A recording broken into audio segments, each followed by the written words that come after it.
গোল করে ইতিহাস গড়লেন লিওনেল মেসি, চুপ করিয়ে দিলেন সমালোচকদের। প্রথমে পেনাল্টি মিস, এরপর গোল করে বিশ্বকাপ ইতিহাসের সর্বোচ্চ গোলদাতা হয়ে গেলেন তিনি।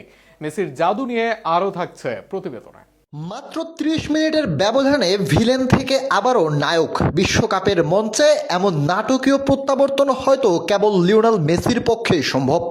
অস্ট্রিয়ার বিপক্ষে ম্যাচের শুরুতে পেনাল্টি মিস করে সমালোচনার মুখে পড়লেও শেষ পর্যন্ত গোল করেই ইতিহাস গড়লেন আর্জেন্টাইন অধিনায়ক। ফিফা বিশ্বকাপ ২০২৬-এর গ্রুপ পর্বের ম্যাচে শুরু থেকেই আক্রমণাত্মক ফুটবল খেলেছে আর্জেন্টিনা।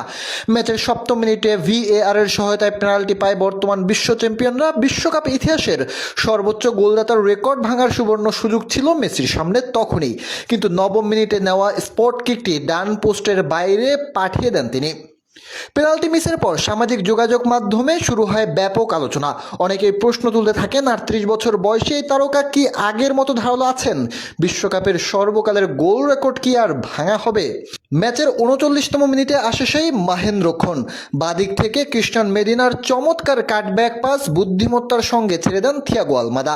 সুযোগ বুঝে বলের উপর ঝাঁপিয়ে পড়েন মেসি এবং নিখুঁত ফিনিশে জাল খুঁজে নেন।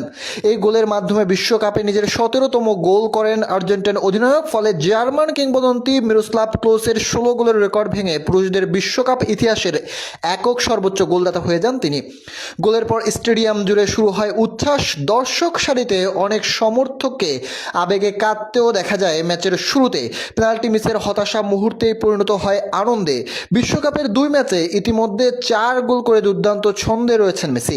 বয়স ৩৮ হলেও মাঠে তার প্রভাব, নেতৃত্ব এবং গোল করার ক্ষুধা এখনও আগের মতোই তীব্র।